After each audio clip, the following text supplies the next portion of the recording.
So a word about today's culture, it actually celebrates victimhood. And this is why I said patience is actually to be strong and firm and resilient at time of trauma.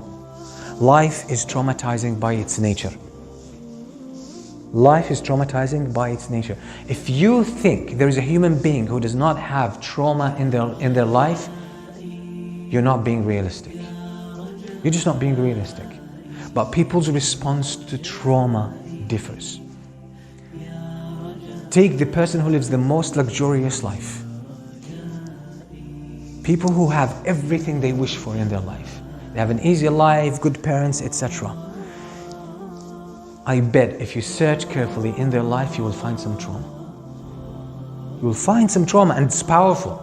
And if you think people who don't know the truth, people who don't know Allah, people who don't live for Allah, people who live an immoral life, if you think they're enjoying their life, then you haven't looked carefully enough.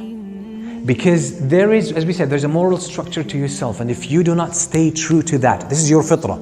If you do not stay true to that and act according to that, you are traumatizing yourself, and there is pain.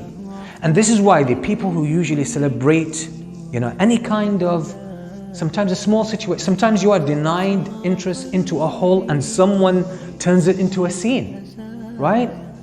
And they really have a nervous breakdown.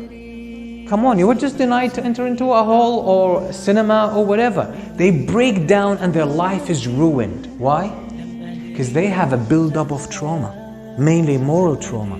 And it was just about the tipping point and required something just to top it up, and that's it. So life itself is a test, and test is not easy. Actually, the word in Arabic is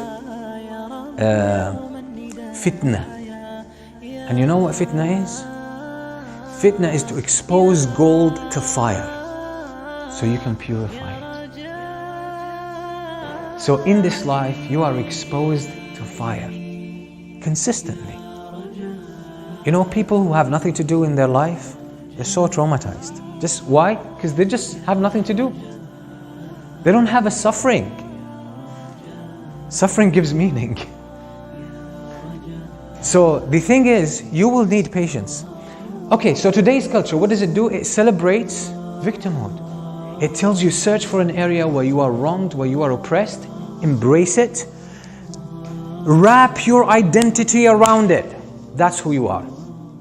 And then take it out into the world, define yourself by it, live by it.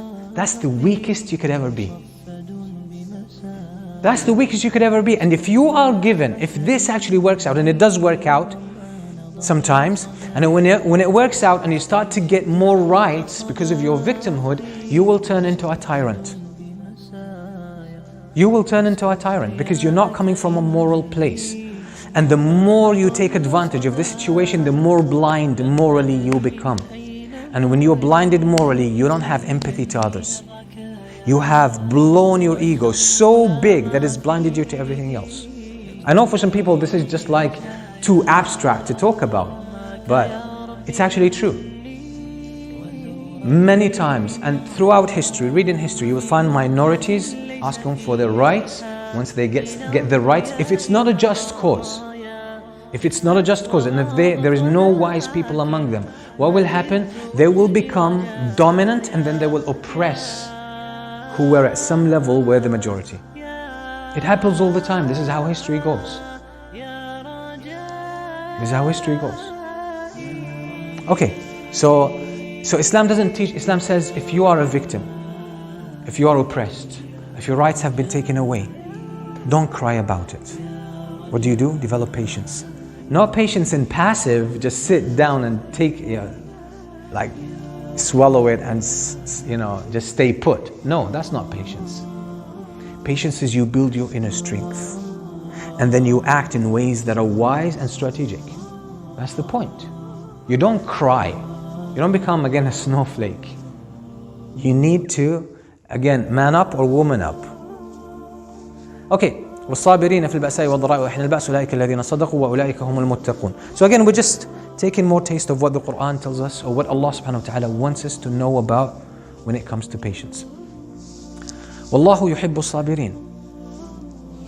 Allah loves the patient ones.